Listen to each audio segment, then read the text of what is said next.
केले. त्या धनंजय देशमुखांना तुम्ही धमक्या द्यायला लागले. या धनंजय मुंड्याचे लोक, या धनंजय मुंड्याचं आतापर्यंत आम्ही नाव घेतलं का?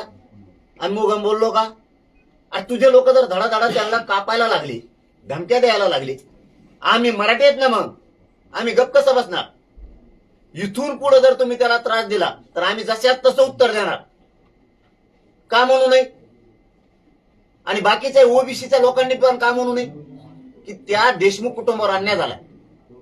आम्ही सगळे सोबत आहेत तुमच्या, आम्ही जातीवाद करणार नाहीत. का म्हणू नये? ओबीसीच्या नेत्याला तुम्हाला ही रूढ पाडायची का? ओबीसीचा मेला की फक्त ओबीसीनेच जायचं, मराठ्याचा मेला फक्त मराठीने जायचं, मुसलमानाचा मेला फक्त मुसलमानाने जायचं, दलिताचा मेला की दलिताने जायचं, ही रूढ पाडायची का राज्यात तुम्हाला?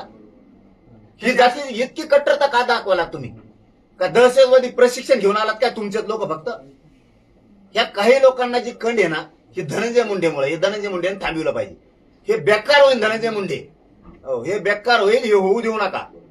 दोन समाजात अराजकता निर्माण होईल असे वक्तव्य तुमच्याकडनं केले जात असं सुद्धा म्हटलंय त्यांनी. अरे तुम्ही का पालाच लागलेत माणसं? अराजकता काय? आणखीन आम्ही शांतच आहे. आम्ही आणखी सांगत होतच, तीनदा सांगितलं धनंजय मुंडेला भाषणातून, तो ह्या लोकांना आवरेव म्हणून. तुम्ही दोघा बहीण भावाने आवरा म्हणून. हे लोक आवरत नाहीत. यांनी लय देवारा केलं साहेब, तुम्हाला माहित नाही. पुढची इतका भूमिका त्रास काय आहे, मग तुमची? प्रत्येक जागेवर त्रास आहे. पुढची भूमिका काय?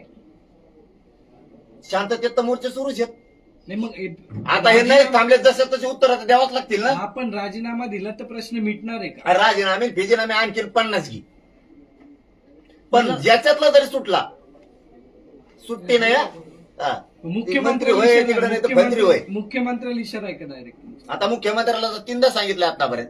आज तुम्ही तर भेटले का नाही? मी आज स्पष्टपणानं फोन करून त्याला सांगणार आहे किंवा उद्या की चाललेला अतिरेक चांगला नाही, हे जातीय तेढ निर्माण करायला लागले. एवढा खून होऊन बी हेच आरोपीला संभलित आहेत, हेच आरोपीला जीव या घालतात. घटनेला 15 ते 20 दिवस झाले. मग मुख्यमंत्र्यांशी तुम्ही बोलले का नाही? कारण की धस असतील हे ते बघा. मुख्यमंत्र्याला जाऊन भेटले, ते सोनवणे पण तुमचे खासदार ते भेटले, तुम्ही का नाही भेटलात? मग आमच्या काय आहेत खासदारी? ते सगळे एकच येत. सोनवणे पण आता सगळे एकच येते. महाविकास आघाडी काय, महायुती काय, यांचं काय, हे राजकारणी लोक येतात. आमचा लढा सामाजिक आहे. ओके. नाही त्याला आमचा धरून लढा प्रश्न समाजात नाही, राजकीय त्याला धरून राजकीय प्रश्न नाही. मग राजकीय राजकीय मग दोन हा भूमिका राजकीय वेगळ्या नेते आहेत दिसत आहेत तुमच्या. साहेब तुमच्या मंचावरती. आता राजकीय नेते म्हणजे पण- काय याचा? समाजाचा मंच आहे तो पण सकल समाजाचा मराठा त्याला मंच समाज. नाव काय आहे? राजकीय सामाजिक सगळे या. मग हे सगळे येऊन चिटकत आहेत तिथं. हा, मग आता आम्ही लिकेन हाक दिली, जाऊ नये. नाही तुम्ही जाणं योग्य आहे, आम्हाला त्याबद्दल दुमत मग नाही. त्यांनी येणं काय चुकीचं आहे? मग एका तुम्हीच लेखाला म्हणता ना न्याय की देण्यासाठी. राजकीय म्हणून. व्यासपीठावर तुमचीच भूमिका इथे डबल वाटते ना. अरे बाबा, राजकीय ते मी त्याच्यात कवा वाटलेलोच नाही.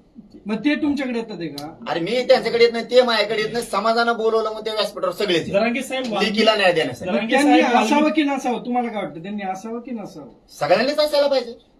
राजकीय की बिगर राजकीय? आता ते राजकीय म्हणून येतात, पण त्यांनी बिगर राजकीय म्हणून यावं त्याच्यात. महाविकास आघाडीनं पण आणि महायुतीनं पण. पाटील संतोष देशमुखचा खून आता जवळपास महिना होत आला.